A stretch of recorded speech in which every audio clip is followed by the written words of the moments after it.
Hello everyone, welcome back to another episode of r Petty Revenge. In today's episode, Petty Revenge on a Cop. Racist? Have fun with your coffee-drenched backpack. Lady barges in front of me. Before we get started, make sure to subscribe so you will never miss a video. So let's get started. Petty Revenge on a Cop.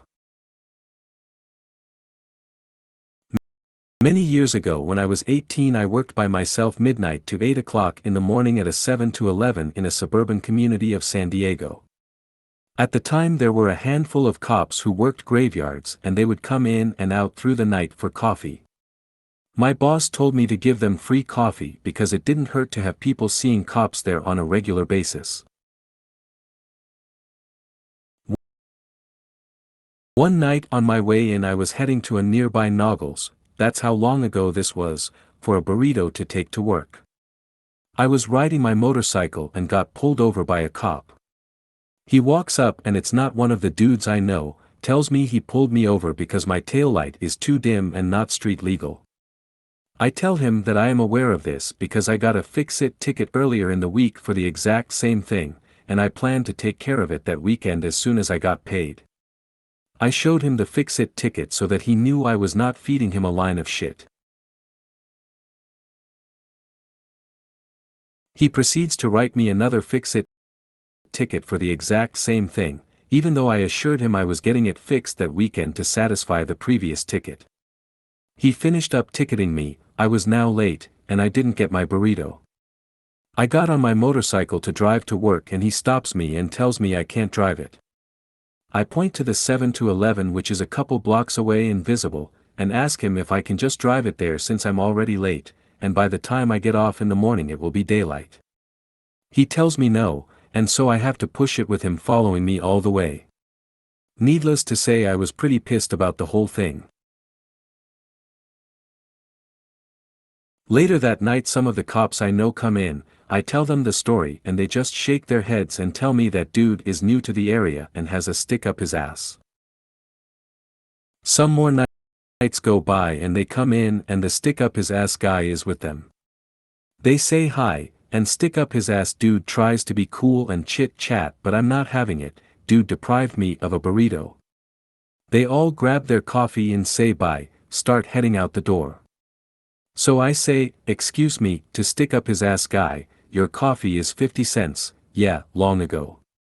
He looks shocked, the other dudes are laughing, he sheepishly comes back to the counter and pays up as I let the other guys go without paying.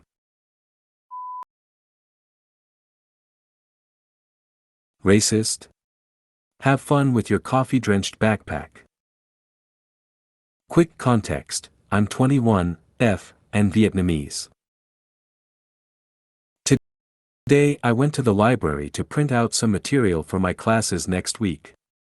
I sat a seat away from two guys, who immediately noticed me and started whispering to each other. I didn't think anything of it at first, but then I heard the words, "that Asian chink," come out of one of their mouths. My head shot up and I looked over at them, and they were giggling and quickly turned their heads away after I made direct eye contact with them.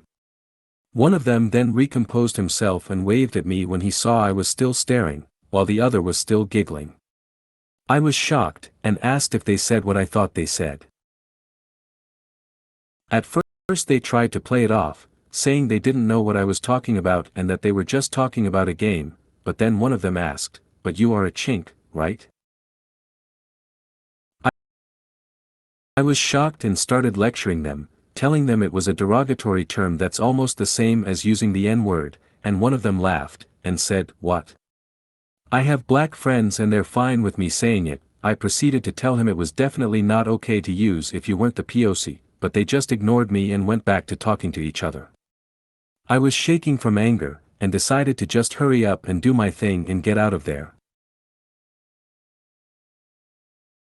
At one point they both got up and left to the printer that was on the second floor. I watched them get up, and looked over at their bags they left behind. I then thought of a very nasty idea. There are no cameras in the library, surprisingly, so there was my chance. One of them had his bag wide open with a thermos stuffed in his bag, along with a bunch of notebooks and paper-filled binders. There was probably a laptop in the other zipper, but I didn't check to see. I opened up his thermos and poured it all over the papers, notebooks, and thoroughly made sure every white page in there turned brown before putting it back. I closed up his bag and quickly left. I could potentially be the asshole for over-exaggerating. Nevertheless, it felt so good. I'll just print my papers at my friend's house instead. Lady barges in front of me. Read this story of the couple coming back from honeymoon, and it reminded me of this moment. Came back from an overseas trip, and was in a line up for customs and immigration. The officials split up the line into 5 or 6 lines to expedite things. I reached the front of my line. The counter to my left opened up, and I started to move towards it. Lady at the front of the line to my right decided to cut across my row and rushed to the counter. I stated, "Hey, stick to your own row." She ignored me. The official behind the counter also stated, "You can't just butt into someone else's row, stick to your own line up, and the counter in front of that line." The lady ignored her, pretended not to speak English.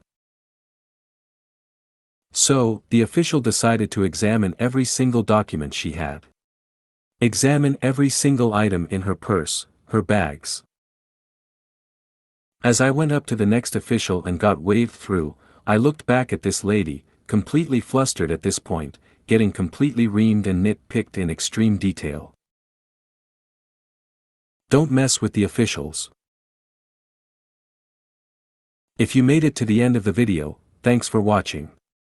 Don't forget to like, subscribe and share, and we will see you in the next video.